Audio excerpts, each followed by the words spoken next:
G20 summit के दौरान चीन का ये हाई वोल्टेज ड्रामा, एक और सबसे बड़ी खबर सामने आ रही है और मैं चाहूंगी कि वो तस्वीर दिखाएं। उससे पहले देखिए किस तरीके से चीन के इस मिस्ट्री बैग को लेकर आज ये सबसे बड़ी खबर आई कि कैसे होटल में चीन ने संदिग्ध बैग की जांच से ही इनकार कर दिया। मीडिया रिपोर्ट्स के हवाले से ये खबर आई कैसे ताज पैलेस में चीनी डेलीगेशन के पास ये मिस्ट्री बैग नजर आया और बैग के असामान्य होने के बाद ही जांच की मांग भी की गई, लेकिन मिनिस्टर जिसका ये बैग है उसकी जांच क्यों नहीं कराई गई है, ये एक सबसे बड़ा सवाल है। चीन के सीक्रेट बैग से 12 घंटे तक सनसनी मची रही, जहां संदिग्ध बैग की जांच से ही इनकार के बाद शक और ज्यादा बढ़ता गया क्योंकि बैग में निगरानी उपकरण लाने की आशंका जताई जा रही है। हालांकि सीक्रेट बैग को बिना जांच के ही चीनी दूतावास पहुंचा दिया गया। अभी तक बैग को लेकर यह मिस्ट्री बनी हुई है। तो होटल में संदिग्ध बैग की जांच से इनकार को लेकर यह खबर आई। हालांकि मीडिया रिपोर्ट्स के हवाले से ये खबरें सामने आ रही है कि किस तरीके से इस बैग को बिना जांच के बाद ही अब चीनी दूतावास भेज दिया गया। G20 में इस रहस्यमय बैग को लेकर ही जानकारी अब आपके सामने, क्योंकि होटल ताज पैलेस में चीनी प्रतिनिधिमंडल के मिस्ट्री बैग से यह सनसनी फैल गई। डिप्लोमेटिक प्रोटोकॉल की वजह से बैग को अंदर ले जाने की परमिशन दे दी गई, लेकिन अब रूम विजिट के समय स्टाफ ने बैग में कुछ संदिग्ध चीज होने की जानकारी दी थी और चीन की तरफ से जो टीम थी बैग को स्कैन करने से ही उन्होंने मना कर दिया था। स्कैन कराने को लेकर भी यहां पर हालात लगातार बिगड़ते गए और तनाव बढ़ता गया।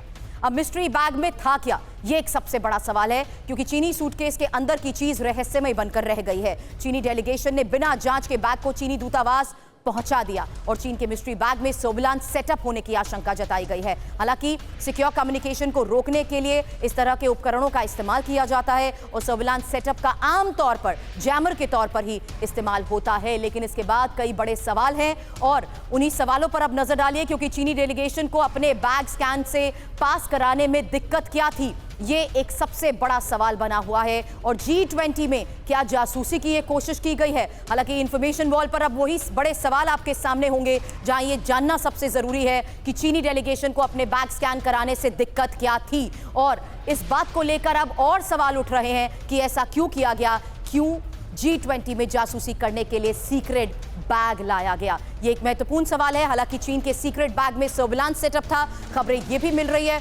रिपोर्ट्स के हवाले से यही फिलहाल स्पेक्युलेट किया जा रहा है कि चीन के सीक्रेट बैग में सर्विलांस की चीजें थी और क्या चीन अब पूरे G20 के कम्युनिकेशन को ही रोकने की कोशिश के तहत कुछ करना चाहता था। हालांकि चीनी डेलीगेशन ने होटल में ये प्राइवेट इंटरनेट भी क्यों मांगा, अशोक सज्जन सर, ये एक और सबसे बड़ा सवाल और एक बार फिर से चीन पर ही सवालिया निशान।